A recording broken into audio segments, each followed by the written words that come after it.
In March 2023, AFL CEO, Gillon McLachlan set off a flurry of conversation when he declared in an interview with 3AW that there is too much in-game betting advertising. This sentiment has long been echoed by members of the public, as Guardian Australia reported that it had become the most common fan concern. Sure enough, it wouldn't take long for something to be done about it. And just weeks later in April, the South Australian government was set to pass legislation for a First Nations voice to the South Australian Parliament.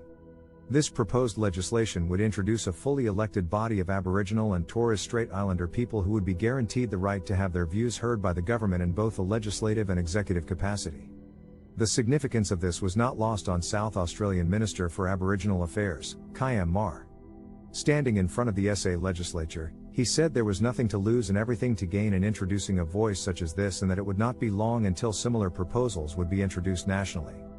And in a sign of what is to come, the SA legislature scheduled a special sitting on the 26th of March at 11 a.m. to pass their legislation.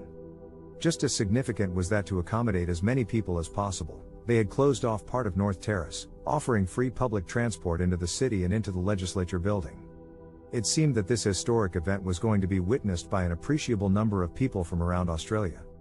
And on the same month, Thomas Mayo of the Referendum Working Group for Engagement, who were comprised of around 60 Aboriginal and Torres Strait Islander people from every part of Australia, also spoke to the media.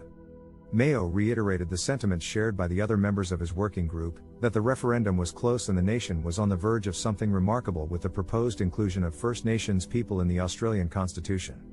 Mayo said that the exact wording of the referendum, including the question and amendments to the Constitution, would be released in a matter of weeks. And in the meanwhile, Linda Burney also had some reassurance for the Australian public. In an interview with a media outlet, she said that the working group and engagement group had been instrumental in getting the referendum to where it was. According to plan, they would finalize the question and amendments in a very short period of time. And thus, it seemed the nation was getting ever closer to the momentous occasion when an Aboriginal voice is officially recognized in our Constitution. Such a landmark event would undoubtedly be marked in history and surely represent our nation taking a giant leap towards a fairer and better nation for all.